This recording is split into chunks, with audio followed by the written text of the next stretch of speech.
Ever tried connecting the letters W and R in modern calligraphy? If you haven't tried it, try it right now. I'll wait.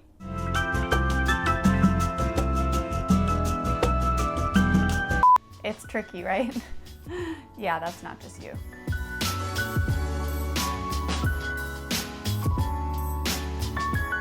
Hey, I'm Becca with the Happy Ever Crafter, and in this video I'm going to walk you through the basics and a few not so basics about how to connect your calligraphy letters together. One thing I will say right off the bat though is if you're watching this video, we are talking modern calligraphy. We're not talking about copperplate or Spencerian or italic or any other kind of more traditional calligraphy. In this video, I'm going to be talking about how to connect your letters so they visually look appealing to you, and that might mean breaking some of the more traditional calligraphy rules. So if you're cool with that, let's jump right in. Okay, first things first, if you've never learned your calligraphy basic strokes or your basic calligraphy letters, this video is not going to be helpful for you. It's just going to confuse you. So if you've never done any of that, make sure you check out this video first. I'm going to link to it up here. Assuming you do know your basic calligraphy letters though, let's start with an A and an H. So for the record, I'm using Rhodia paper and a Tombow Food no Suke pen. This is my favorite pen. Again, I have lots of videos on that kind of stuff. So if you're not familiar with calligraphy tools, definitely check those out first. But again, let's start with an A and an H. So I'm going to show you first how to connect those two letters. First, I'm going to draw my basic A. And then I'm going to draw my basic H. So you have your A and your H. Basically, what you want to do when you're starting to connect them is you're going to use the upstroke of the first letter as the transition stroke into your next letter. So on your A, you have an upstroke that comes back up to the top. And on the H, you're just going to omit that upstroke that you started with, and you're going to stick them together. So what that would look like is, again, your regular A. And then this upstroke is now the upstroke connecting your H.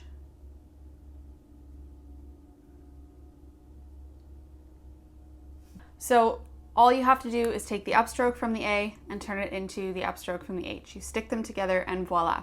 Now there are a lot of letters that are this straightforward and easy, but what about if we were to swap it the other direction? So if we wanted to start with the H and go to the A, that's going to look a little different. So this time you're going to draw your H and then your A, and you're going to do the same thing. You're going to omit this upstroke and instead use this first one. But what you know, because of the letters that you've built in the past, if you've done your letters before, which I suggest, is that anytime you're connecting to an oval, you want to shorten this stroke a little bit so that you don't have that little stem sticking out. So now you have to do your H. The first part is all normal, but then when you come to this second half, that last piece of your compound curve is going to end a little bit early so that when you connect your oval to it, they connect properly. So essentially what you're doing when you're connecting your letters is that you're always thinking about the letter that's coming next as you write.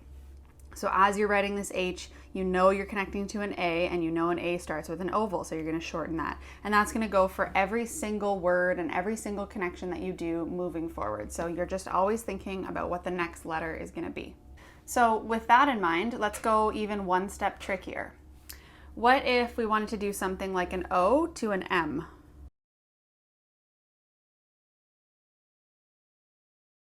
So how the heck do you connect those two letters now?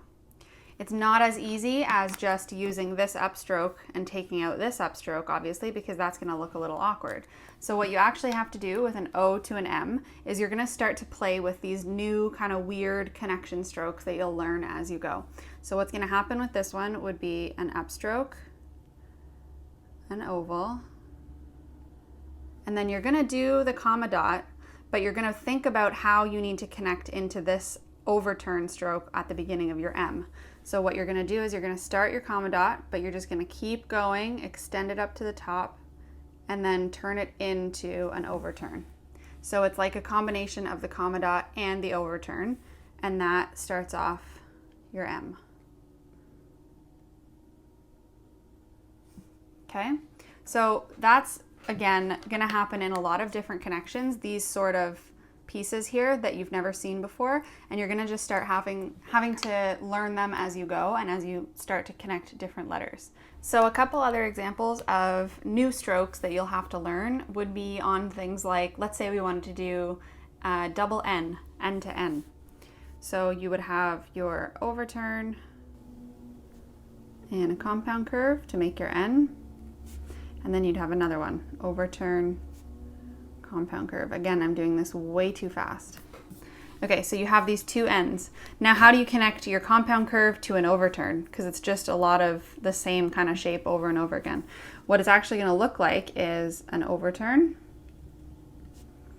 and then your compound curve, but as you come back up, you're going to loop it down one more time into an overturn, and then another compound curve.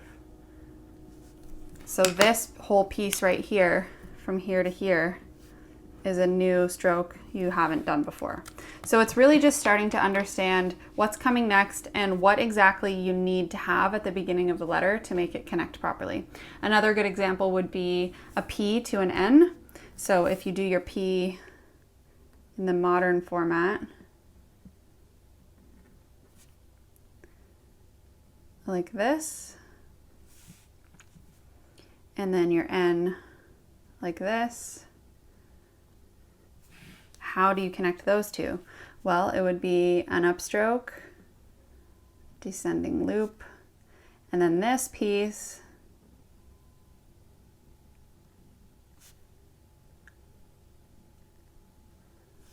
will look something like that. One thing to note too at this point is if we go back to this O to M connection we did earlier, this is kind of also a point where you can start to play with and stylize your letters to make those connections look more like the style you're trying to achieve. So O to M is a really good example because there are two different things you can do here. Instead of using an O that has a comma dot, you can also start to play with the style of O you're using. So for example, one really common one is going to look something like this. And then same with the M and N also. Instead of starting with an overturn, you could just start with a straight line. So if you had an O and an M that looked like this instead, the way that you could connect them would be different. So you'd have your stylized O, and you're going to bring it around, and then you're going to start your M with just a straight line.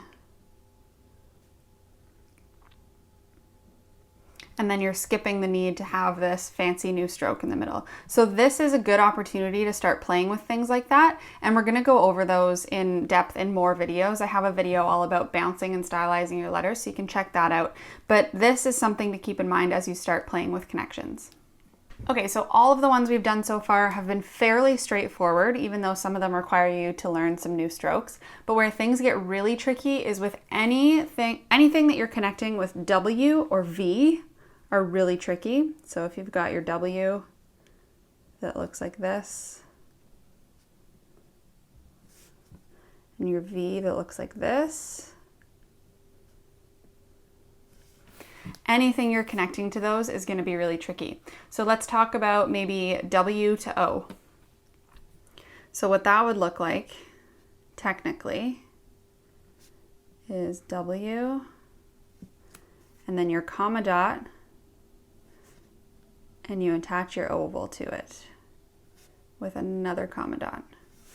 Now that looks a little bit stiff and traditional and rigid, and so this is where you're going to learn my favorite trick for using W's and V's, and that is to add a different little loop on your W and V. So what it's going to look like is this. Instead of doing the comma dot, I'm going to add this little loop at the top of it. And this is something you're going to see a lot of modern calligraphers do.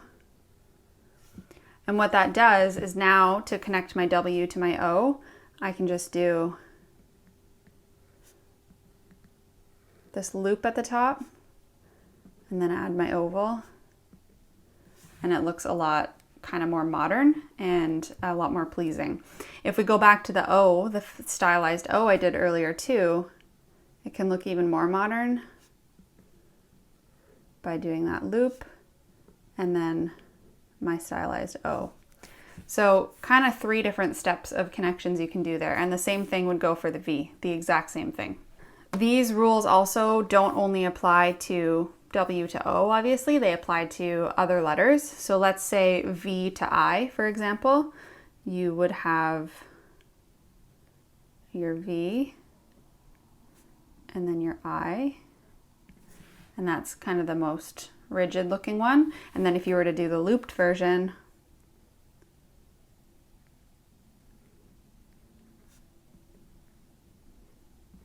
it looks a little more modern. Same thing with maybe going to an A. Let's do a W again. W with a loop, and maybe I'll bring that loop down a little more even.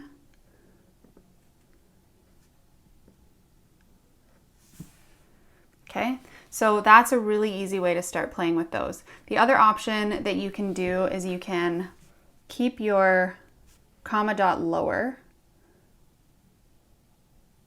So if that's my V, I just end it a tiny bit below that waistline and add my comma dot. Some people like the look of that a little better. Or you can do even a straight line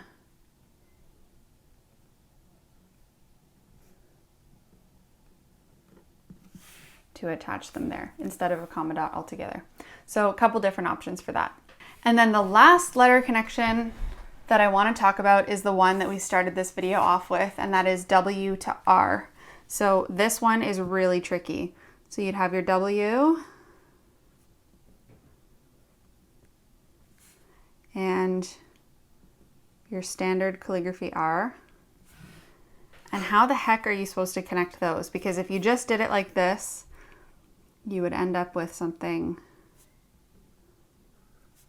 that looks like that, which looks really, really awkward. I'm sure you all agree as I'm doing this.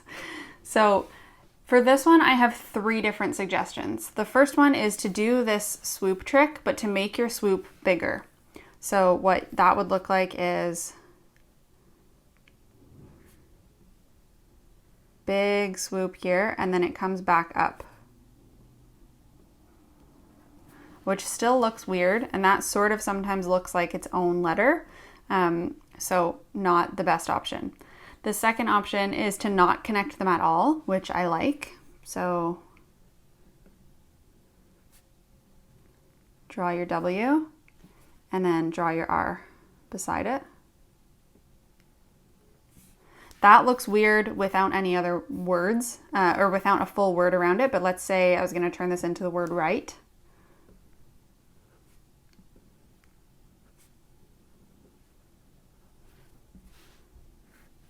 That doesn't look so awkward. As long as you keep the spacing between the letters the same as it would have been if they were connected, that's not going to look too weird. And then the third option that I see people commonly do with W to R is to change the style of the R. So one that you'll see a lot is this swoopy W and then this type of R. So a straight line with that, you know, more of like a handwritten R instead of a calligraphy R. So again, same thing here. You can continue your word.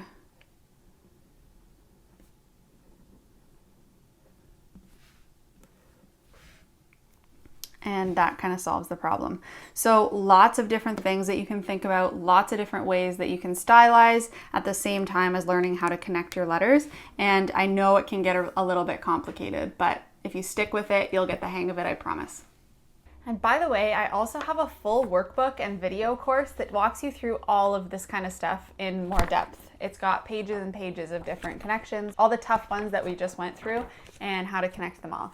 And it also comes with this chart of how to connect absolutely every letter in the alphabet to each other. It took me forever to make, and I made it a bonus for this course. So if you're interested in any of that stuff, I'm gonna link to it all down below. But either way, I hope you found this video helpful, and if you did, hit the like button down below to let me know, or I guess hit the dislike button if you didn't like it. And yeah, I'll see you next time.